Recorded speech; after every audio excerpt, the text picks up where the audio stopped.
Bienvenue à la réunion 53. Welcome to meeting number 53 on the Subcommittee on Foreign Affairs and International Affairs. Before beginning, I would like to ask all members and participants to consult the card on the table to avoid acoustic incidents. Protective measures that are there to protect the hearing of all participants, including the interpreters. Please use only a black earpiece as approved. The old gray ones should not be used. Keep your earpiece away from all microphones, and when you are not using your earpiece, please place it face down on the sticker on the table for that purpose. According to our internal standing order as to the connection rules, I'd like to advise everyone that all witnesses in virtual have been tested for quality of sound. In keeping with 108 of the standing order and the motion adopted by the subcommittee on Tuesday, the 12th of April 2014, the committee is continuing its study on the current situation in Ethiopia. I'd like to welcome our witnesses as an individual. Yohannes Bilou, former international chair of the Ethiopian Prime Minister, and also former deputy of the global manager for the World Bank by video conference. Meaza Geriad-Brin, independent researcher, human rights defender, also by video conference. The Canadian Amhara Societies Alliance, Wasn Yitma Bayin movement. Ethnic Canadians for Human Rights, Simona Jereme, chairperson, Johannes Berhe, member. Security for Justice for Tigrian Canada, Kedain Jebri Mariam, former chair and current board member. Now, in about a few minutes, 4 minutes, you'll be allowed to make your presentation, and then we will go through a period of questions. I'd like to open the debate now, and now let me ask the members. I've read that part. Now allow me. Unanimous consent to go beyond the 5:30 until 6, and if you would like to go even beyond, I would like to have unanimous consent too. Thank you. Thanks for your understanding. And now I would like to invite Mr. Yohannes Bilou. You have the floor for 4 minutes, please. I would like to ask you to respect the time because we have restriction on time this time, please. Go ahead. The floor is yours. It's Mr. Samane, not me. No, Jonas Burro. He called Jonas. Jonas Burro, okay.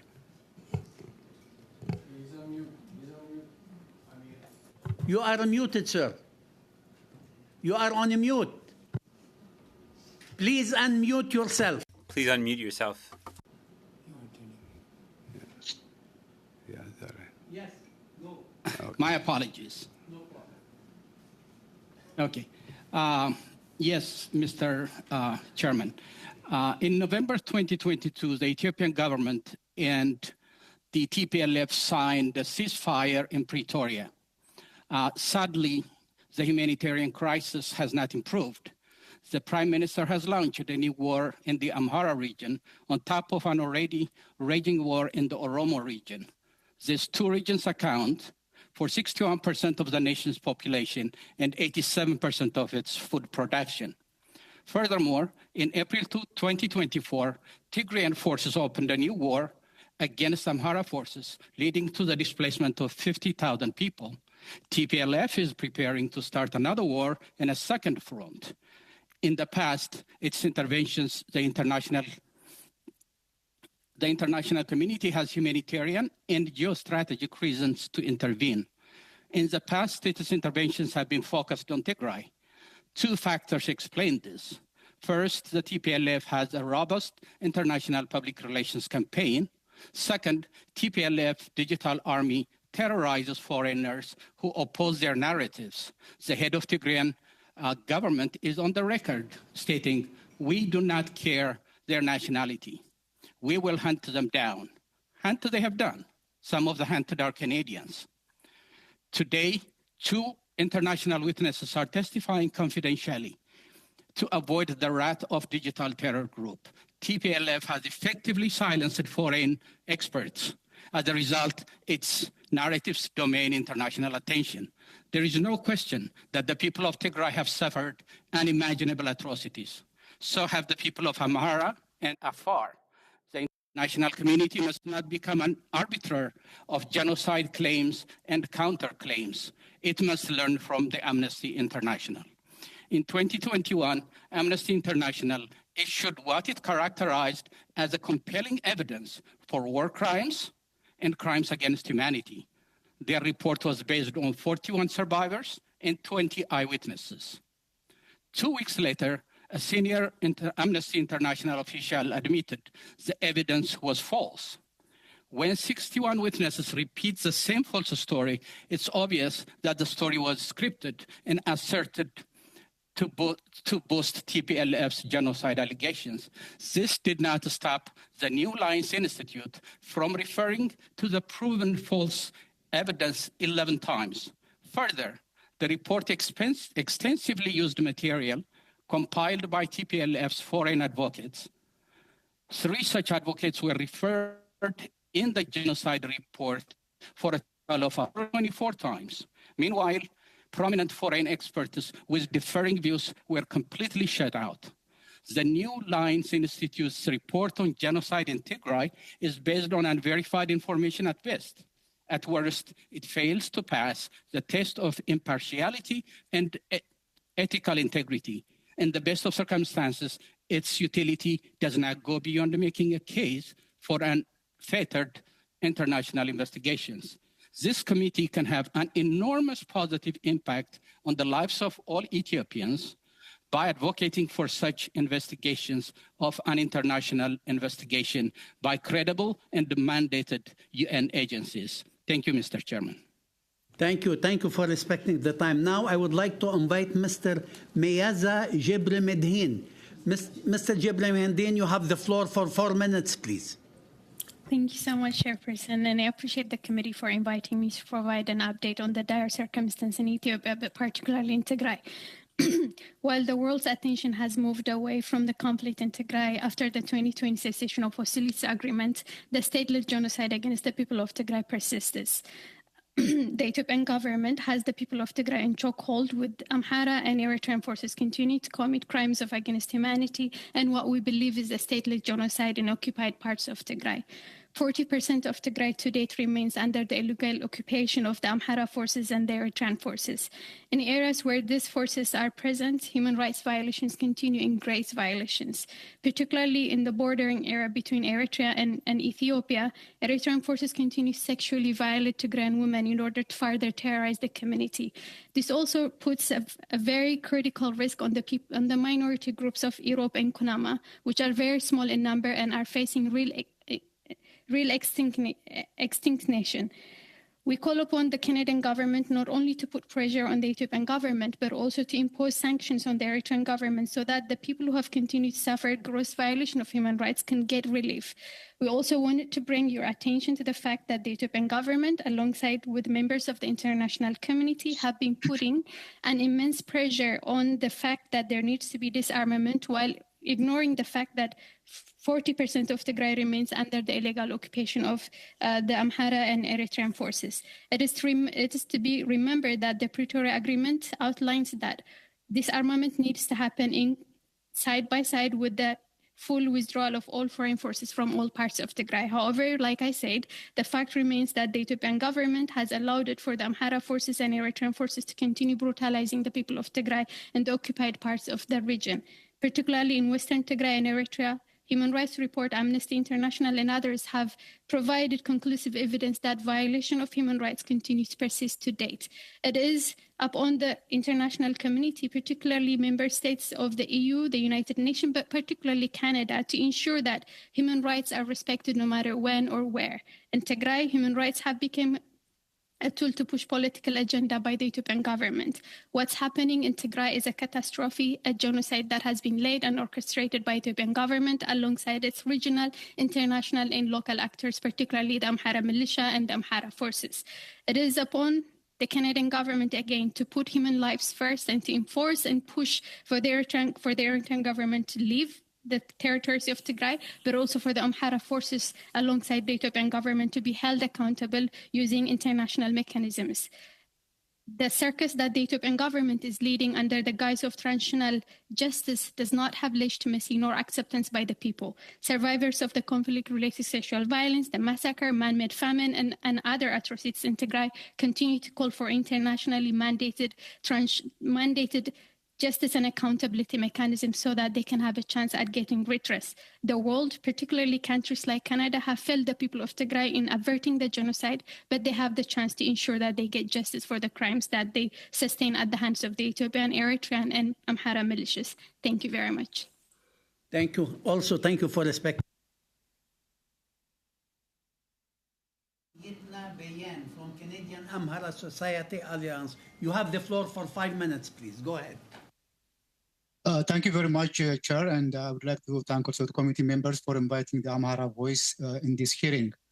Speaking of the current situation in Ethiopia, there is only one war conducted under state of emergency, which is the war on the Amhara people that started in April 2023 and was launched in a coordinated manner by the Abiy regime, Tigray People's Liberation Front, TPLF, and Oromo Liberation Army, OLA, following the war in North Ethiopia.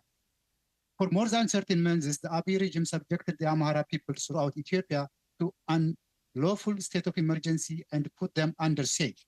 As a result, thousands have been arbitrarily killed, subjected to weaponized rape, collective punishment, hate speech, and profiling, arbitrarily imprisoned and held under cruel, inhumane, and degrading conditions. Civilian infrastructure, religious and cultural sites have been deliberately targeted, including those protected as World Heritage Sites. The use of schools as a military camps has forced over 4.1 million children out of school. Millions in need are not receiving humanitarian relief. TPLF, in a clear violation of the cessation of hostility agreement it signed on November 2, 2022, launched attack in Raya and Taland areas since April 12, 2024, committing ethnic cleansing, where scores of civilians are killed and young children are burned alive. The ethnic-based attacks have continued in Oromia region. On May 31st, 2024 alone, Oromo Liberation Army militants killed and abducted Amhara civilians in West Shoa zone. All these coordinated attacks by the Abiy regime, TPLF, and OLA demonstrate a pattern of deliberate acts which have the hallmarks of genocide, war crimes, and crime against humanity. Considering the imminent existential threat and after exhausting all peaceful venues in response to the ongoing genocide, the Amhara people had no other option but to exercise their human and legal rights to self-defense, led by the heroic Fano movement. The Amhara Fano represents a diverse cross-section of the Amhara society, including farmers, business people, civil servants, medical doctors, engineers, university professors, and school teachers. In less than a year, the Fano movement has gained control of 90% of the Amhara region, established democratic interim administrations, and brought peace to areas under their control. Here is our recommendation. We urge the Canadian government to explicitly condemn the Abiy regime for its atrocities against the Amhara people and take urgent measures as: 1. Demand the Abiy army and TPLF forces leave the Amhara region immediately. Demand ending telephone blockouts, including internet in the Amhara region. Allow aid organizations in the Amhara region to provide humanitarian assistance. Pressure countries such as United Arab Emirates and Turkey to stop supplying weapons, including drones, to the Abiy regime. Refrain from supporting the so-called national dialogue and transitional justice process promoted by Abiy regime to prolong its stay on power and avoid accountability for heinous crimes it committed. Impose sanctions against the Abiy regime, including economic and diplomatic. And lastly, refrain from funding the Abiy regime, TPLF, and OLA directly or indirectly. It is worth noting that last month, the Canadian Minister of International Development, the Honorable Ahmed Hussein, announced 14 million Canadian dollars to support disarmament, demobilization, and reintegration.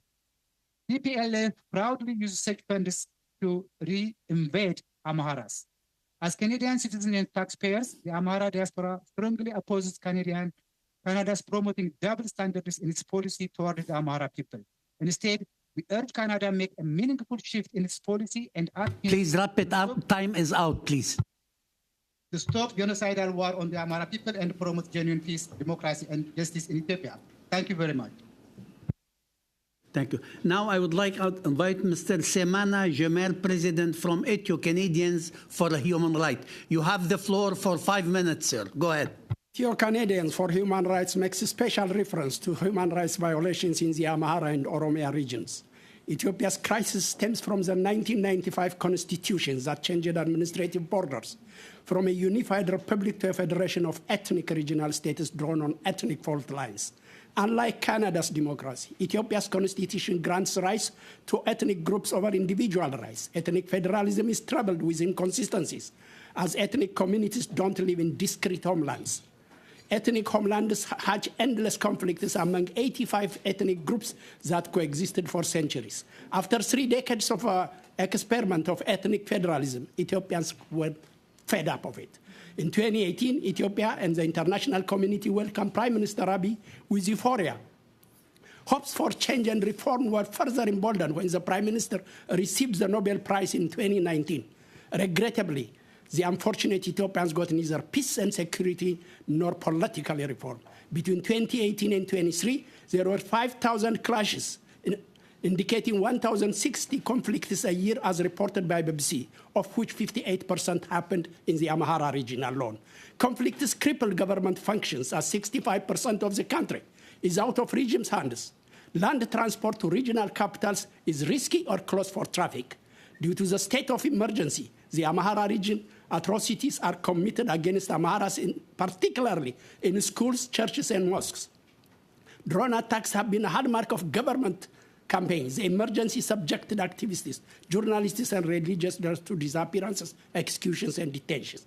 Amharas who lived in harmony in all parts of the country for centuries are brutally killed, demonized, labeled, and displaced, leading to ethnic cleansing and genocide.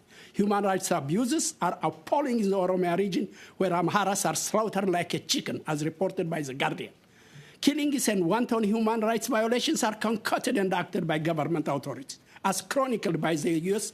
Ethiopia 2023 human rights, often against international humanitarian law and Ethiopian constitution itself. Human Rights Watch reported that National Defense Forces massacred scores of Amhara civilians in the Amhara and Oromia regions in what the European Center for Law and Justice called it the Marawi, Burayo, Shashamane, and Metakal massacres, and so forth. Amhara farmers, the historical breadwinners, are denied fertilizers. It is a means used to starve the people by political fiat. This happens when the United Nations reported over 30 million people are needing urgent food assistance. The intent of genocide is amplified with the government of Ethiopia threatening to slaughter thousands of people overnight and warning its opponents of a consequence deadlier than the Red Terror of the 70s, which the African Union reported over 700,000 killed at the time. The fighting, anarchy, and genocide may soon be internationalized.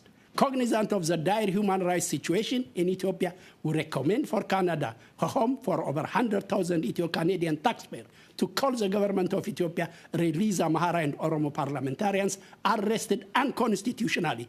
For example, Christian, Johannes, Taye Denda, and Dr. Kasa, and release all Amhara, Oromo, and all political prisoners, journalists, activists, and opinion leaders, and lift the state of emergency in the Amhara region to establish an all-inclusive transitional government. Stop meddling in religious affairs and guarantee citizens' right to religious freedom. And for Canada, we should unequivocally condemn the government of Ethiopia's despicable killings of rape and marginalization of Amhara women, girls, and mothers.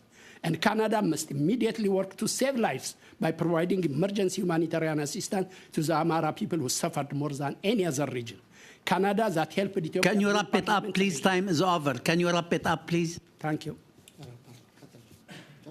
Thank you. And now I would like to invite Johannes Berhe. I would like to invite Mr. Kidan Jebre Mariam, ancien président membre actuel du conseil d'administration, for 4 minutes, please. Mr. Kidan. Thank you. Thank you for the opportunity to speak to you. My opening statement focuses on the situation in the Tigray region of Ethiopia. During the 2-year war, from November 2022 to November 2022, in the Tigray region of Ethiopia, about 1 million civilians have been killed, more than 120,000 women have been raped, about 2 million people have been internally displaced, more than 100,000 persons have been externally displaced, socioeconomic infrastructure, including health facilities and educational institutions, factories, and small industries. Excuse me, we have point of order. Yes. Just so it's not distracting, the bells are going, which we would normally pause. I move that we continue, and we can just vote on our apps. Okay, let's go. Thank you, Mr. Lake. Excuse me, you could continue, sir. Thank you. More than 100,000 have been externally displaced.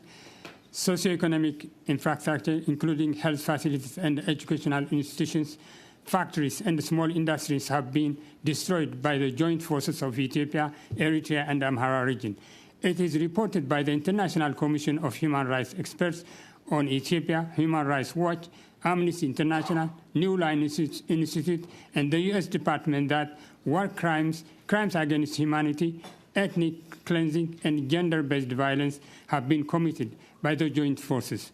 I believe that the degree of atrocities, massacre, rapes, and drone attacks, siege and blockade of basic services that the people of Tigray faced was unprecedented and so horrific and amount to genocide. According to the Genocide Convention in the Rome Statute of the International Criminal Court, Article 6, genocide means any of the following acts committed with intent to destroy in whole or in part national, ethnic, racial, religious groups such as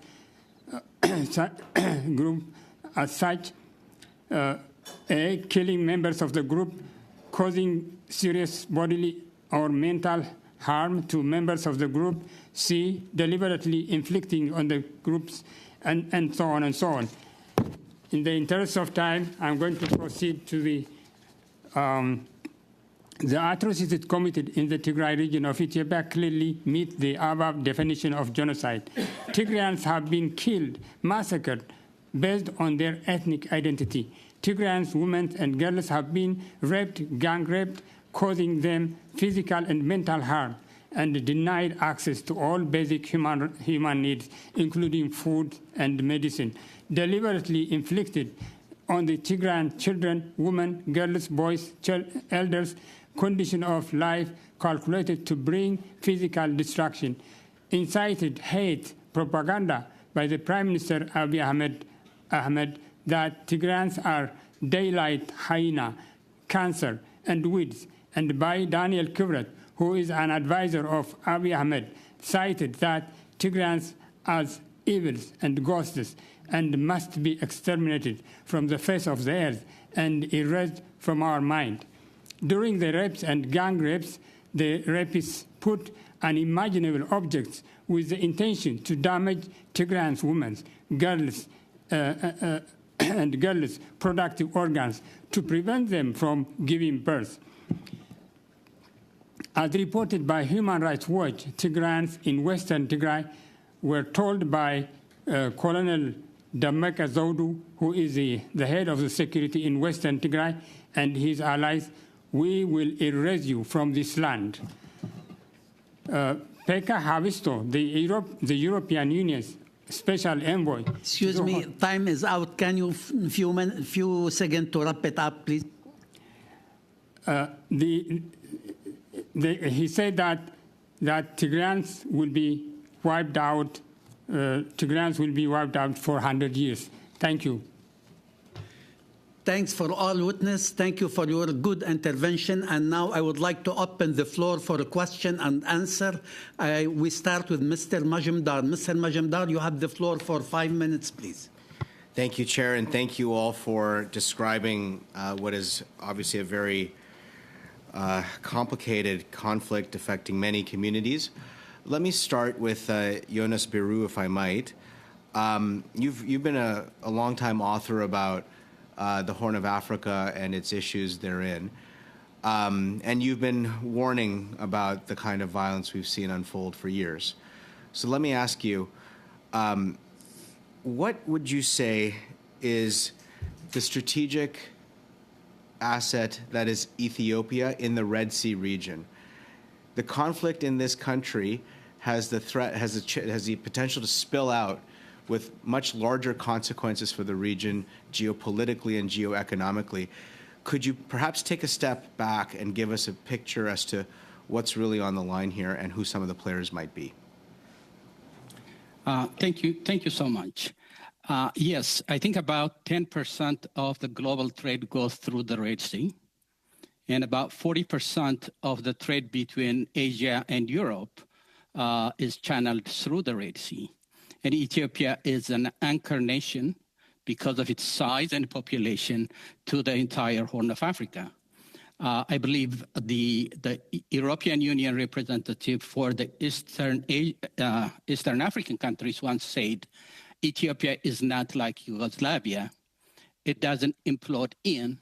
If Ethiopia collapses, the whole region would collapse. So this is really a very serious catastrophe in the waiting. But beyond that, beyond the trades, 128 million people are facing a threat of genocide. What we are hearing here, unfortunately, my Amhara and my Tigrayan friends, you hear them, the Tigrayans saying everything that has been done to them, but they say nothing about what they have done. The same thing with my Amhara friends. They talk about the atrocities they faced, but they do not say what the Amhara has done. If you look at international reports, no one is a victim here. Each is a victimizer and a victim. Until this kind of mentality from our compatriots, particularly in Amhara and Tigray, stops, this crisis will continue. And at the end, it is the people of Tigray and the people of Amhara suffering. We have seen the Amnesty International reports. We have seen all have been condemned of crime against humanity. We have heard this genocide, each group throwing like a common word. The only organizations that came close to announcing genocide was the last report by the new institute, and anybody who has read it can tell, as I said, it reads like a TPLF document. So what the Canadian government and the world can help is perhaps not to invite us to come and complain about what happened to our people, but maybe to find a common ground. How can we move away from this, claims of genocide and counterclaim and help solve the problem with help from the international community? Thank you. Do I have a minute or two? 2 minutes. Okay. 1 minute. So I'll be brief, Jonas Biru. You used to be the Deputy Global Manager of the International Economic Comparison Program at the World Bank. You have tools to think about different models of governance. You have a minute. But the origin story of Ethiopia's ethnic federalism lasted for 27 years, and then it broke. What broke? Well, it broke because it moved sovereign power from we, the people of Ethiopia, to we, the tribes of Ethiopia. After 3 decades or 30 years, Ethiopians started to think as ethnic groups or tribal groups. And that's exactly why we witnessed here today. Our Amhara friends are talking about only Amhara. Our Tigray friends are talking about only Tigray. So we have federalism in Canada, in many parts of the world. The Ethiopian federalism is unique in the sense that it treats the people of Ethiopia as peoples, as if they are different. So that created this animosity across ethnic groups. And we have now come to a point where we cannot solve this process by ourselves because we have locked in a permanent kind of political equilibrium from which we cannot break by ourselves. Thank you. Thank you. Thank you. Okay, Thank you. sorry. Time is over. Now I invite Mr. Ali Ihsasi to take the floor for 5 minutes, please. Thank you very much, Mr. Chair, and thank you to all our witnesses for your testimony. I think it would be fair to say that we had all hoped that the agreement in 2022, the Pretoria one, would put an end to the suffering throughout Ethiopia, but that unfortunately has not been the case.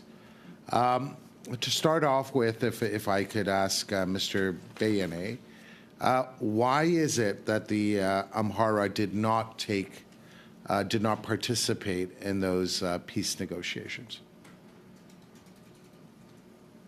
Thank you very much. That's a very important question. The Amharas have done a lot of efforts to be part of the agreement discussion, but they were refused. They were systematically excluded from participating on that Pretoria agreement. And that's exactly why the cessation for hostility agreement has failed. It failed and it's doomed to fail from the get-go because it is very excluding the Amharas and other key partners. It was an agreement between the Abiy regime and TPLF. And the Western world, including Canada, has to take full responsibility in that role. Had it been all-inclusive, that would have been brought, maybe, potentially, a better outcome. And what we see now, the war on Amhara, and what we witness now is a mere reflection of the failure of the COHA. So now if I could go to Mr. Jemere. Is it your contention that the Amhara were excluded as well? And to the extent that that may be your response, is there an opportunity for a sequencing where there would be discussions between the central government and the Amhara? Are you asking me about whether Yes, there is a correct. discussion between the Amhara and the central government? Why did they not partake in the peace negotiations that led to the secession agreement of 2022? Well, this is a very interesting question because I think we have to put this question to the government of Ethiopia and to the TPLF. But the reason why they did not invite the Amhara colleagues is that they think that they are very contentious and they think that they are the oppressors and they want to exclude them because they have been excluding them from time immemorial since the TPLF government. Before that peace agreement with the central government, the Amhara got along, correct? Yeah, Sorry, my we're on hearing the same aid is team. not cooperating. Sure. I can take it up. Yeah. Okay. As Mr. Bayane said, the Amharas were not included in the discussion. And after all, who said Amharas should be participating in the discussion and the Tigray group must be participating? If it is a peace deal, if it's a peace agreement, it must have involved all parties, all stakeholders that have participated in one way or another in the conflict in northern Ethiopia. Like the Amharas were affected because of the war, the Afar region, another region adjoining the Tigray region, was affected. Neither the Afar or the Amhara groups were invited. And it's because the Abiy government wanted to take advantage of the international pressure so that he could make a backdoor deal without even further discussing the... So you're saying there was no invitation and you couldn't partake in that?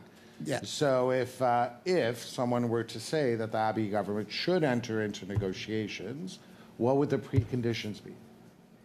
Well, I can't speak on behalf of the Amharas. I'm here representing Ethio-Canadians. Generally, where you follow what is of concern. What would have been the best forum for the peace deal would have been to bring all stakeholders in the country, including the Oromo Liberation Army. There are different factions of the Oromos, including the TPLF Absolutely. or other Tigrayan groups, all Amhara groups and Afar regions. Even in Gambella and Benishangul, there are some groups. So all those stakeholders must have been put together to discuss the national issues. That would be an Ethiopian solution, a win-win solution. Thank you. If I could add here, we don't understand why the Amhara was excluded. It's not only the Amhara who is excluded. It is the Afars who are also excluded because the Northern War affected both the Amhara and the Afar region as well as Tigray.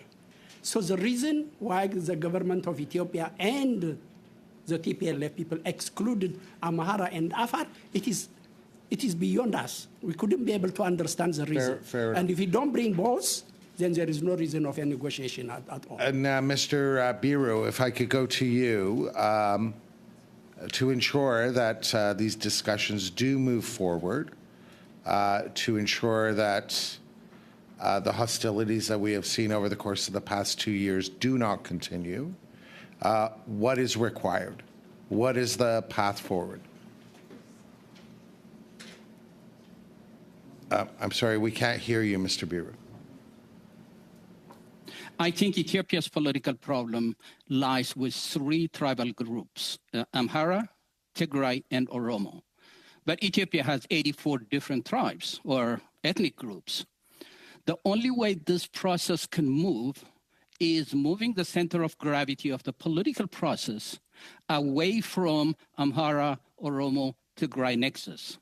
Historically, these groups have animosity, particularly animosity that has gotten worse over the last 30 years and since the Tigray or the Northern War. So what we see when we bring these groups together, when now we say, oh, Amhara should have been involved in the process, I don't think that would have made any difference. The platform needs to change. The paradigm needs to change outside of the current tribal issue so that the people we bring to the table are not talking about my people. Excuse me, time is out. Please, can you Sorry, thanks. Okay, pretty much. Thank you. Alexis Brunel Dicep to take the floor for 5 minutes, please. Merci, Monsieur le Président. Merci à tous les témoins. Thank you, Chair. Thanks to the witness. I think it's very obvious today that we haven't had much time for questions and answers. Ms. Gere Mariam, I'm sorry if I didn't pronounce your name correctly. Is it the Tigrani people are saying that they are under genocide and murder, and what of the Amhara people? Are they not suffering as well? On ne sera pas touché par ça, hein? OK, merci. Thank you. OK. Okay. Yeah, thank you so much for the question. The Tigray people have indeed been under the state-led genocide since November 2020. However, we do recognize the fact that there is no peace and stability across the country, including in Amhara. We do understand civilians across the country are being targeted by the federal government alongside different political actors in the country, which is why we continue to call for an internationally mandated justice and accountability mechanism that would not only look into the crimes that are being perpetrated across the country, but also hold the actors accountable. That is why the Tigray people, alongside our academicians, intellectuals, have been pushing for the mandate of the ICRI to be extended. However, fellow Ethiopians have been working against that, but it's really encouraging to hear people being interested in justice and accountability, because I do agree with the fact that people in Amhara, Oromia, and Tigray are suffering, but let's not confuse the fact that the people of Tigray have faced a genocide that has resulted in the massacre and deaths of over 500,000 people, and the people of Tigray still continue to be under the illegal occupation of all warring actors. And I also wanted to bring to your attention the fact that Talemti and Raya are indeed parts of Tigray. They do not belong to the Amhara region, and hence why there isn't really any proof that there is a continued massacre laid against people that are not from Tigray in those particular areas. But all of this can be settled if there is an internationally mandated independent mechanism that will look into the crimes that are being alleged here today. C'est à vous, Monsieur Kidane. Mr. Kidane, go ahead. Mr. Duceppe, I think it must be understood that the people of Tigray was under 360 siege. Tigray was under siege. That must be clearly understood.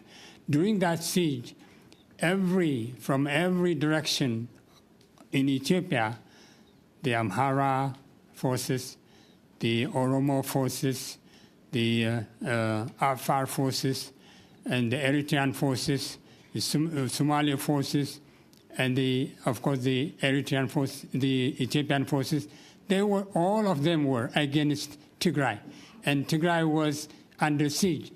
It was blocked. Internet was blocked. All basic services were blocked completely. So that's why the situation of Tigray is very different in terms of the intensity, the degree of atrocities, and also it is only the Tigray that foreign forces came to fight, to commit genocide against the people of Tigray, not in Amhara, not anywhere. But I agree, I sympathize that there is no peace. The Amhara people, I have sympathy for the Amhara people and for the Oromo people. But the thing is, it must be understood that genocide has been committed on the people of Tigray. Thank you.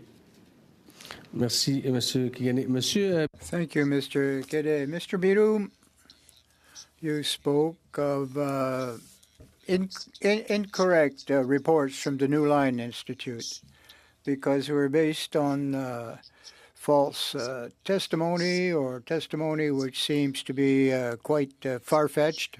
Human Rights Watch, on the other hand, Amnesty International, the U.S. State Department have also provided reports. Do you think that these other organizations were mistaken in their conclusions?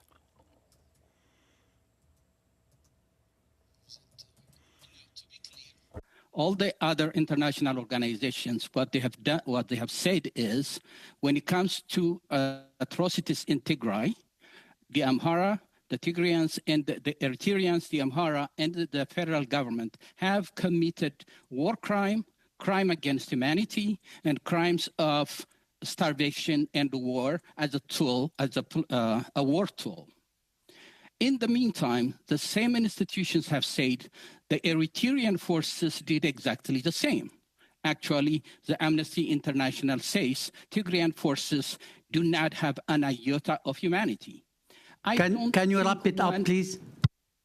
Okay. But when it comes to genocide, no credible report has come claiming there is a genocide in Amhara or genocide in Tigray. Donc rapidement, excusez-moi, j'ai pas beaucoup de questions, je veux pas être impoli. So I don't mean to be rude. Just a quick question. All the interveners are equally responsible, or is one more guilty than the other? Quickly, is this for me? Oh. Yes. Yeah. This is why I said the international community should not be in the business of arbitrating genocide and counter-genocide claims. What we need is an international investigation. So now what we see is Tigrayans and Amhara activists claiming a genocide was committed to their people. No credible international organization has come and claimed, except for activists of this group. Thank you for your answer. Help the country. Thank you. Thank you. Now, Mr. Yon, you have the floor for 5 minutes, please. Thank you. Thank you to all the witnesses for your important testimony, your courage, and for representing so many people that are just been subjected to terrible human rights violations and the terrible atrocities that are happening in Ethiopia. I know that, Mr. Burhe, you haven't had a chance to speak yet, and your group, the Ethio-Canadians for Human Rights, it represents really a true cross-section of Ethiopian ethno-linguistic groups, and we heard about the failure of the Pretoria Agreement, the inner conflict. We're really hoping, I think, at this committee today is how we can best support, getting peace and stability in Ethiopia. Maybe you can talk about the situation in Ethiopia, that it's so dire, and your view, and what is the best way forward to resolve the country's political ills? First of all, I share with Ms. Maza and Mr. Kidani, we share the same heritage. And what I see the claim in terms of genocide in Tigray or any other place, sometimes it misses the point. First of all, they are entitled to their own opinion, but they are not entitled to their own facts. The facts on the ground is completely different. At this time, there is a cessation of conflict in Tigray, and the TPLF has total control in Tigray. Yet, there is famine in Tigray, and they still accuse the other part of Ethiopia, like Amhara or Afar. So the sole responsibility when it comes to Tigray at this moment is on TPLF. As a matter of fact, TPLF is with the Abiy government. They are the deciding factor now. So we cannot talk. This is what disappoints me. They don't talk what is happening now to Tigrayans. They are suffering now, the famine. So TPLF for the last 30 years was in power. 27 years was in power in the central government. So the sole power for the last 30 years plus in Tigray is the TPLF. Are Tigrayans better off now than 30 years ago? No. They are worse now. And the sole responsibility is on TPLF. And they are not partner in peace. And if we want peace, we have to make sure that, first of all, Tigrayan and Amhara, they share culture, and they have been living for years, for centuries together. And most Tigrayans, they go to other parts of Ethiopia to make a living. My family, they went from Tigray to other parts of Ethiopia, and they lived peacefully. Thank you very much. Appreciate that. Mr. Kabede, can you talk about, the Ethiopian constitution in 1995? Is that the root of the problem here with Ethiopia? If so, what needs to be done? Thank you for the question. Well, the root cause of the current crisis in Ethiopia is the constitution that was adopted in 1995. As Dr. Buru said, it entitled nations and nationalities full rights while denying rights to individuals. In which part of the world can you tell me a constitution beginning with we, nations and nationalities of this country? Our own country here, Canada, says we, the people of Canada. It does not grant rights to groups or communities. Individual rights are violated because of the Constitution. And in no other country can you find a Constitution that grants secession or independence to ethnic groups. It's only in Ethiopia, Article 39 grants full independence to any ethnic group. And we have a country with a population of 120 with ethnic groups of 80 plus. But the Constitution granted regional statehood to 9 regions. And 9 regions means, can we have 80 plus provinces or 80 plus regions? What would those 9 regions do? So the current crisis is because the Constitution violated the individual rights, and those individual rights have been removed from the Constitution. Thank you. One more quick question, if I could, Mr. Jamari. You know Canada provides substantial aid to Ethiopia. The Prime Minister just met with President Abiy.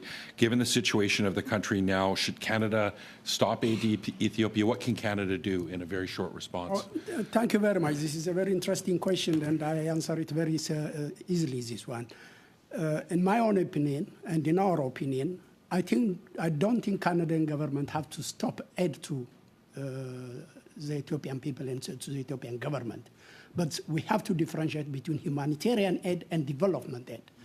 In our opinion, I think development aid has to be stopped, whereas humanitarian aid has to be enhanced because we are interested in saving lives, not in killing lives. That's how I would see it. Thank you. Thank you so much. Thank you, Mr. Gore.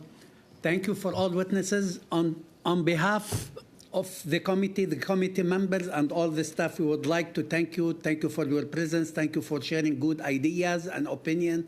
And if you think you will have additional values, idea, or opinion to share, you could always write to the clerk. Thanks for your presence. Now, I would like to suspend in order to go for vote.